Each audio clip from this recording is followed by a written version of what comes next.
दोस्तों 80 के दशक की रामायण बिना किसी खास तकनीक के इतनी अच्छी शूट कैसे हुई और इस शूटिंग में उसे कौन कौन सी परेशानियों का सामना करना पड़ा होगा। रामायण के कलाकार बिना किसी सुविधा के शूटिंग कैसे मैनेज करते थे और उस समय रामायण बनाने में कितना खर्चा हुआ, साथ में रामायण के कलाकारों को कैसे चुना गया, उस समय बानर सेना और जामवंत जैसे कैरेक्टर कैसे डेवलप हुए थे और साथ में आपको बताएंगे कि रामायण कितने दिनों में बनकर तैयार हुई। ये सभी सवालों के जवाब आज हम आपको बताने वाले हैं, इसलिए वीडियो अंत तक जरूर देखें। दोस्तों, रामायण को लोग आज भी बहुत ज्यादा भक्ति भाव से देख रहे हैं। रामायण को फिल्माने के लिए एक ऐसी जगह की जरूरत थी जहाँ वन, नदी, खाली मैदान, पहाड़ और समुद्र तट एक साथ हो, ताकि अलग अलग दृश्यों को फिल्माने के लिए ज्यादा दिक्कत न हो। बहुत सी जगह की तलाश करने के बाद आखिरकार एक ऐसी जगह मिली जहां इस पवित्र कथा को फिल्माया जाए, और वो जगह थी गुजरात का एक छोटा सा शहर उमरगांव। ये शहर रामायण के लिए एक पर्याप्त स्थान था। इस शहर की आबादी भी इतनी ज्यादा नहीं थी, जिसकी वजह से यहाँ काम करना मुनासिब हुआ। गुजरात के उमरगांव में रामायण की शूटिंग पूरे 550 दिनों तक चली और इस दौरान को 78 एपिसोड फिल्माए गए। बताया जाता है कि ज्यादातर कलाकार शूट के दौरान सेट पर ही रुका करते थे। उमरगांव मुंबई से 4 घंटे की दूरी पर स्थित है और यहाँ बहुत से पर्यटन स्थल मौजूद है। रावण का किरदार निभाने वाले श्री अरविंद त्रिवेदी मुंबई से ट्रेन से उमरगांव शूटिंग के लिए आते थे। दोस्तों, शूटिंग के दौरान सभी कलाकारों में इतना मेलजोल बढ़ गया था कि जब रामायण के आखिरी एपिसोड की शूटिंग हुई तो वो भावुक हो गए थे और उन्हें ऐसा लग रहा था कि उनकी जिंदगी में से कोई जुदा हो रहा है। दोस्तों, रामायण के प्रसारण के दौरान सड़कें सूनी हो जाती थी। घर के सभी लोग एक साथ टीवी के सामने बैठकर रामायण देखने लगते थे।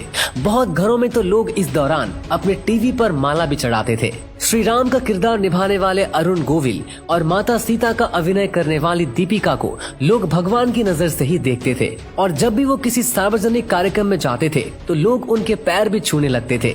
दोस्तों, अगर हम आपको रामायण की शूटिंग के बारे में बताएं तो रामायण में लक्ष्मण का किरदार निभाने वाले सुनील लहरी ने बताया कि रामायण में हनुमान जी को इधर उधर उड़ते हुए बहुत देखा गया है, मगर शूटिंग के दौरान असल में वो उड़ते नहीं थे, बल्कि वो तो कुर्सी या स्टूल पे बस खड़े कर दिए जाते थे। जी हाँ दोस्तों, सुनील लहरी ने बताया कि हनुमान जी के कंधे पर जब राम और लक्ष्मण को बिठाने वाला सीन शूट किया गया था तो वो उन सभी के लिए बहुत ही मजेदार रहा था और उन्होंने शूटिंग के साथ इसका खूब लुत्फ भी उठाया था। रामायण के सीन में देखने को मिलता है कि हनुमान जी राम और लक्ष्मण को अपने कंधे पर बैठाकर वायु मार्ग से लेकर जाते हैं। रामायण का जो ये सीन क्रिएट किया गया है, इसके लिए क्रोमा तकनीक को इस्तेमाल में लाया गया था। उसके बाद कई स्पेशल इफेक्ट्स भी इसमें डाले गए थे, तब जाकर वो सीन तैयार हो सका, जिसे दर्शकों ने रामायण सीरियल में देखा है। क्रोमा तकनीक और स्पेशल इफेक्ट्स का इस्तेमाल करते हुए दिखाया गया था कि ऊंचाई पर हनुमान जी किस तरीके से उड़ रहे हैं। सुनील लहरी के मुताबिक उन्हें ऊंचाई पर दिखाने के लिए 2 स्टूल पर उन्हें खड़ा कर दिया गया था।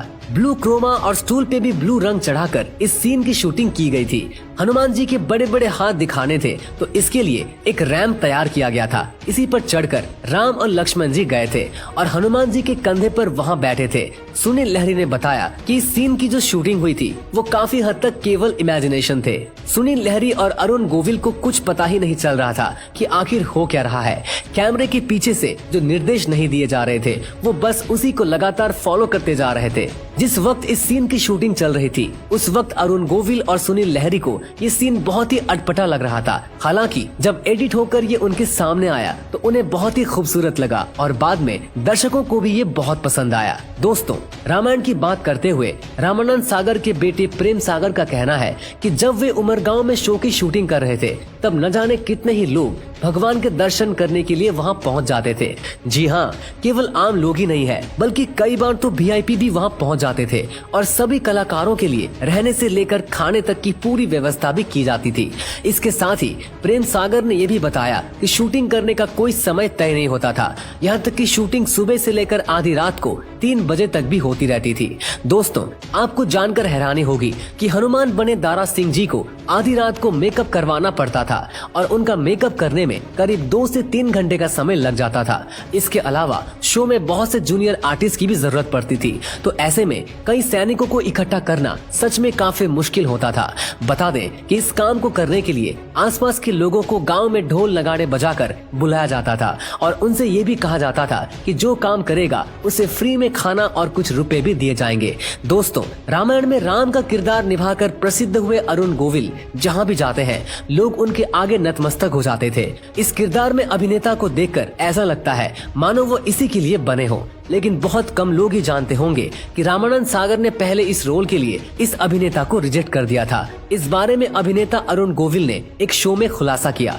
इस दौरान उन्होंने रामायण में अपने कास्टिंग के बारे में ये दिलचस्प किस्सा सुनाया था। उन्होंने बताया कि जब उन्हें पता चला कि रामानंद सागर रामायण बना रहे हैं तो वो उनके पास रोल मांगने पहुँच गए थे। रामानंद सागर के पास जाकर अरुण गोविल ने उनसे कहा कि वो राम का किरदार निभाना चाहते हैं। रामानंद सागर ने उन्हें देखा और कहा कि ठीक है, जब समय आएगा तो देखा जाएगा। कुछ समय बाद जब शो के कास्टिंग के लिए ऑडिशन शुरू हुए तो अरुण गोविल को भी बुलाया गया, लेकिन शो की टीम को उनका ऑडिशन पसंद नहीं आया, जिसकी वजह से उन्हें रिजेक्ट कर दिया गया। लेकिन फिर एक दिन रामानंद सागर ने अरुण गोविल को फोन कर मिलने के लिए बुलाया। इसके बाद जब अरुण गोविल राम के किरदार के लिए लुक टेस्ट देने पहुँचे तो उनके स्माइल देखकर उन्हें तुरंत राम का किरदार मिल गया, क्योंकि उनकी मुस्कान में रामानंद सागर को भगवान जैसी सौम्यता नजर आई जो राम के किरदार के लिए बिल्कुल परफेक्ट था। दोस्तों, रावण का रोल करके अरविंद त्रिवेदी घर घर लोकप्रिय तो हो गए, लेकिन आप ये जानकर हैरान हो जाएंगे कि रामानंद सागर के लिए वो पहली पसंद नहीं थे। अरविंद त्रिवेदी मध्य प्रदेश के इंदौर के रहने वाले थे और उन्होंने गुजराती फिल्मों में ज्यादा काम किया। जब उन्हें पता चला कि रामानंद सागर रामायण बना रहे हैं तो वो गुजरात से मुंबई ऑडिशन के लिए पहुँच गए। उन्होंने तो केवट के रोल के लिए ऑडिशन दिया था। रावण के किरदार के लिए सभी चाहते थे कि अमरीश पुरी को लिया जाए। अरविंद त्रिवेदी ने केवट के किरदार के लिए ऑडिशन दिया। जब वो बाहर निकलने लगे तो बॉडी लैंग्वेज और एटीट्यूड देखकर रामानंद सागर ने उन्हें रावण का रोल दे दिया। रावण के रोल में ढलने के लिए उन्हें कड़ी मेहनत करनी पड़ती थी। शूटिंग से 5 घंटे पहले वो तैयार होना शुरू कर देते थे।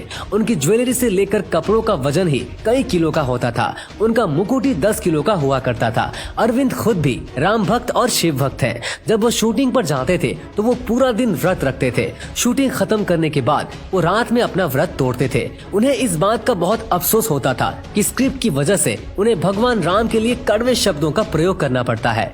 दोस्तों, सीता के रोल के लिए दीपिका चिखलिया का सिलेक्शन कैसे हुआ था, इस बारे में उन्होंने खुद बताया कि उन दिनों विक्रम बेताल की शूटिंग सागर जी के घर पर ही होती थी। दीपिका को महारानी का रोल दिया गया था। वो पूरे दिन महारानी के ही गेटअप में घूमती रहती थी। एक दिन दीपिका ने देखा कि सागर जी के घर पे बहुत सारे बच्चे आए हुए हैं। उन्हें लगा कि कहीं सागर जी की पत्नी ने घर पर ट्यूशन क्लासेस देना तो शुरू नहीं कर दिया, मगर बाद में किसी ने बताया कि वो बच्चे रामायण टीवी सीरियल के लवकुश के रोल के लिए ऑडिशन देने आए थे। उसके बाद रामानंद सागर ने उन्हें सीता का रोल दे दिया। तो दोस्तों, ये थी कहानी दीपिका के सीता बनने की। दोस्तों, 33 साल पहले इस शो का एक एपिसोड बनाने में 9 लाख रुपए खर्च होते थे। हालांकि इस सीरियल ने दूरदर्शन के लिए 23 करोड़ रुपए कमाए थे।